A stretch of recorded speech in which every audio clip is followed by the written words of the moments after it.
কি অবস্থা, কেমন আছো এখন? জি ম্যাডাম, ভালো আছি আলহামদুলিল্লাহ। এখন তো তোমার 36 সপ্তাহ চলতেছে প্রায়। তোমার ডেট হচ্ছিল 27/6 এই মাসের 27 তারিখে। আর এটাও তোমার প্রথম বাচ্চা। আগে তো মানে প্রেগনেন্সি টাইমগুলো কি বলো তো একটু। ম্যাডাম এখন সব কিছু ভালো আছে, এখন হচ্ছে বাচ্চা নড়াচড়াটা একটু কম মনে পাচ্ছি। হচ্ছে? হ্যাঁ মনে হচ্ছে। ধরো যে তুমি কি কাউন্ট করে দেখছো যে কেন বুঝতেছো যে তুমি কম নড়াচড়া? আমরা তো সাধারণত একটা ইনস্ট্রাকশন দিই, একটা নিয়ম মানি বা একটা নিয়ম কানুন তোমাদেরকে ফলো করতে বলি। সেটা হচ্ছে যে ঘন্টায় একবার করে বাচ্চা নড়বে। ধরো 10 থেকে 12 ঘন্টায় 10 থেকে 12 বার নড়বে, এরকম একটা বিষয়। তো আমরা যেটা অ্যাডভাইস করি পেশেন্টদেরকে সেটা হচ্ছে যে 3 ঘন্টা সে বা 4 ঘন্টা অবজার্ভ করবে, মানে দিনের যে কোনো একটা সময়তে খুব মানে একদম খেয়াল করে দেখতে হবে যে আসলেই বেবির মুভমেন্টটা কেমন। ও কিন্তু মানে ভালোই একটা নড়াচড়া দিবে, এরকম যে একটু অল্প একটু নড়লো বা কিছু, এটাকে কাউন্ট করা যাবে না। তো যেটা হয় যে তোমার ঘন্টায় সে 3 ঘন্টা যদি তুমি দেখো, হয়তো প্রথম ঘন্টায় সে নড়লো না, দ্বিতীয় ঘন্টায়ও সে নড়লো না, কিন্তু থার্ড ঘন্টায় সে আবার 2বার নড়ে গেল। তাহলে আমাদের যে গড়টা এভারেজ যেটা সেটা কিন্তু হয়ে যায়, বুঝছো? আর আদতে শেষের দিকে আসলে নড়াচড়াটা একটু কমই হয়, কারণ ও খুব একটা স্পেস পায় না, ওর নড়াচড়া করতে প্রবলেম হয়, তখন সে খুব কম কম নড়াচড়া করে।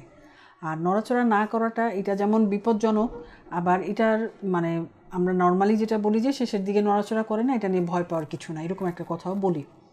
এতক্ষণ আমি আমার একজন পেশেন্টের সাথে আলোচনা করছিলাম।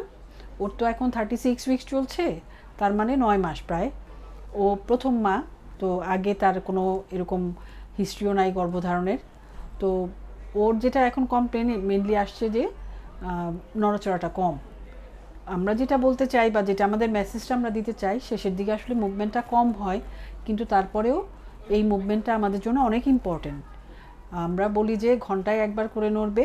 সারাদিনে 10 থেকে 12 ঘন্টা আমরা যতক্ষণ জেগে থাকি বা কিছু, তখন আমরা চিন্তা ভাবনা করে দেখি যে আসলে কতটুকু নড়ে, আমরা বোঝার চেষ্টা করি। আমরা মায়েদেরকে অ্যাডভাইস করি যে বাঁদিকে কাত হয়ে শুবেন, মিষ্টি জাতীয় কিছু খেয়ে দেখবেন যে ওর মুভমেন্টটা ঠিক মতো আছে কি না। এটা একদিকে যেমন আমাদের জন্য খুব একটা ভয়ঙ্কর একটা মেসেজও অনেক সময় হয়ে যায়, বিপজ্জনক একটা ঘটনাও ঘটে যেতে পারে। আমরা অনেক পেশেন্টকেই পাই যারা দেখা যাচ্ছে যে একদিন 2 দিনও নড়তেছে না বাচ্চা, কিন্তু তারা আমাদের কাছে আসেন না। তো এটা তো আসলে ঠিক না। অবশ্যই বেবির মুভমেন্টটা আমাদের জন্য খুব ইম্পর্টেন্ট, কারণ এভাবে করে একটা অ্যাক্সিডেন্ট হয়ে যায়, দেখা যায় হয়তো গর্ভের বাচ্চাটা পেটেই সমস্যা হয়ে গেল, ওনারা আমাদের কাছ পর্যন্ত আসলোই না। এই সময় আমরা কি কি করতে পারি?